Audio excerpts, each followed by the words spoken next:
Welcome to this Medical Appraisal Skills video workshop. This is one of a series of short films intended to explore some of the challenges presented by medical appraisal conversations, and to encourage you to consider helpful behaviours, strategies and mindsets for these important meetings. The purpose of this scene is to explore how appraisers offer effective challenge and support to very senior doctors. Let's take a look at the start of an appraisal meeting. Hello. Hello. Oh, sorry. Really good to see you. Welcome. Hello. Thank you. Obviously, I know all about you. I know your really? name for years. We studied you at university, would you believe? So Good Lord. I know. No, fantastic. So, So obviously, good. this is a huge privilege for me. Oh, So great to thank see you. you. And I'm really hoping you'll get something positive out of today. I mean, Well, I'd rather hope that's why I'm here. isn't it? absolutely. Well, Yeah. we'll do our best. Good. So sorry. Have a seat. Of course. Right, okay. Good. Thank you.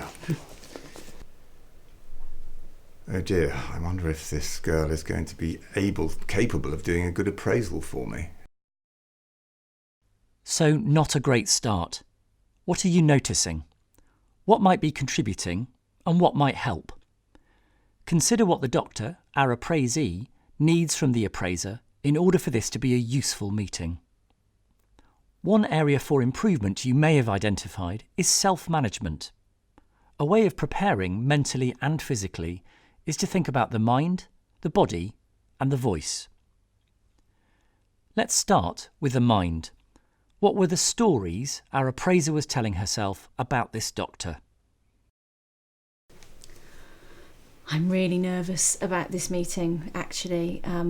I've known this doctor's name for years. He's been around a long time. He's an amazing clinician and now he's a really senior leader in our field. So I don't really know if I can do anything for him. To be honest, I think this is going to be quite embarrassing. How helpful is this mindset? What alternative messages could our appraiser be telling herself? I've been an appraiser now for 5 years and I've really found an approach that works for me, actually. I'm fair, I'm robust and quite challenging, and I think that works. I've had some really good feedback, which is great to hear, so I must be doing something right. The doctor I'm seeing today is a name I've known for years. He's really senior in our profession, and I've Googled him, so I know what he's doing at the moment. I know the diversity of the roles that he performs. And yeah, he's in such a high profile position. I think actually he's under a lot of pressure.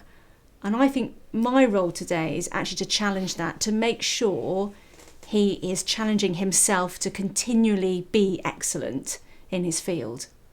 So yeah, I think as long as I'm robust with him, this is going to work.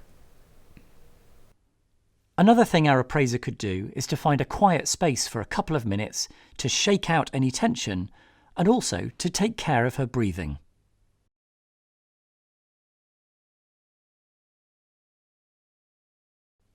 OK, let's have another try at beginning well.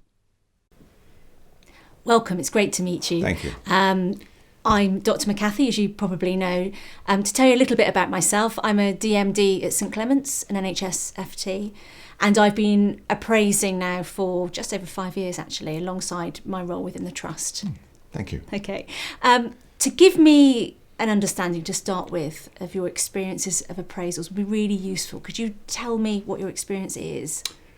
I have had an annual appraisal with my chief executive, which I thought would probably be enough, but because I no longer do any clinical work, it is in essence a performance review, and then I have a set of objectives. So no PDP? Not really, no. Okay, so that will form part of the outcomes from today. We'll generate a PDP based on the objectives of your organisation, but also objectives will come from this discussion and obviously the work that you do. Everybody is required to have a PDP, and Indeed. Yeah, as you are very senior within your organisation, I can imagine that other doctors look to you to benchmark these sorts of activities. I'm sure you're right. Okay. Okay, let's get on with it Great. then. So to get the ball rolling, can you tell me about the challenges that you face within your role?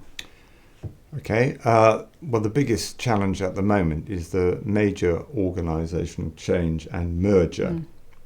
There will be senior redundancies. I will lose several of my colleagues, and I may even have to take some part in their interviews.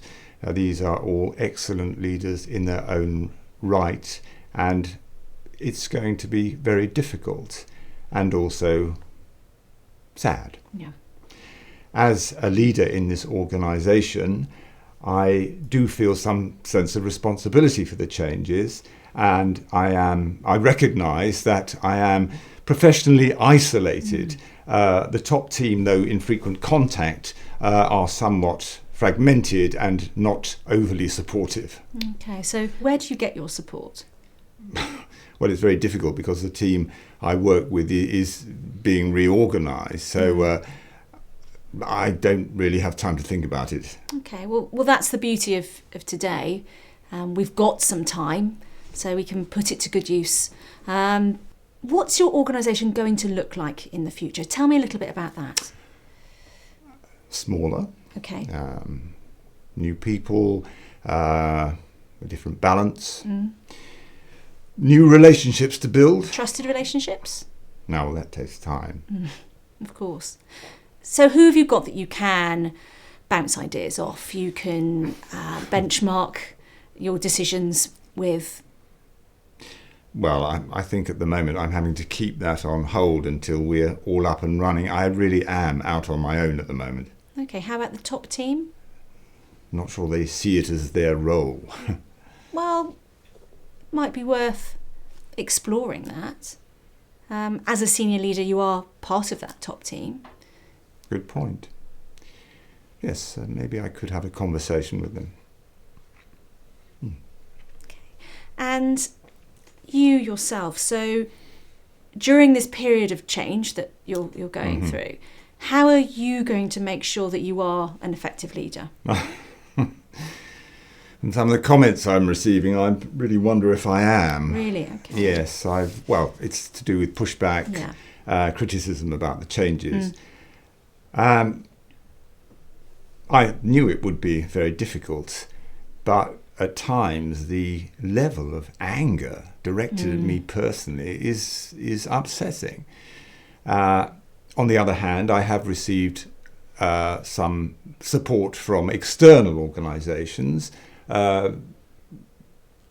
basically commending me on my approach to the reorganisation and my commitment to delivering the change required. I think my approach to this reorganisation has been structured and transparent. Delivering safe patient care is always a challenge, particularly within a tight budget. We have strong lay representatives at our organisational change meetings, and I've also received some good feedback from them. This is great. We need to capture some of this as colleague feedback. I don't think we'll do that now, but we will do that later. I won't forget. Let's continue on this topic of support. What support is there for you? Okay, I'm thinking along the lines of a mentor or a coach, or maybe you've joined a peer group in the past. I've always really managed without. Okay. Some years ago, I was briefly part of an action learning set. That was a long time ago, though, so that was quite useful. Yeah, I mean, could you try that sort of thing again? No, it's just somewhere where you can, I don't know, validate what you're doing. It's generating strategies and just having that thinking space, really, isn't it? It's that headspace that we don't get day to day. Will they understand? Well, Mind you. I was worried about this appraisal, whether you would understand, in fact. So I can see that you do. So, well, when you're in a place of isolation, I can see how it must be incredibly difficult to see how anybody could actually help and support you, but they can. So where do I find someone? Well, I can absolutely help you with that. we can nail that down once we put your PDP together. Good. Okay, great. Sounds excellent. We'll do that a little bit later. Good. Okay, fine. So what next? So the conversation seems to be in much better shape now. What has helped? Finally, based on what you've seen and your own experience, create some top tips for appraising senior leaders.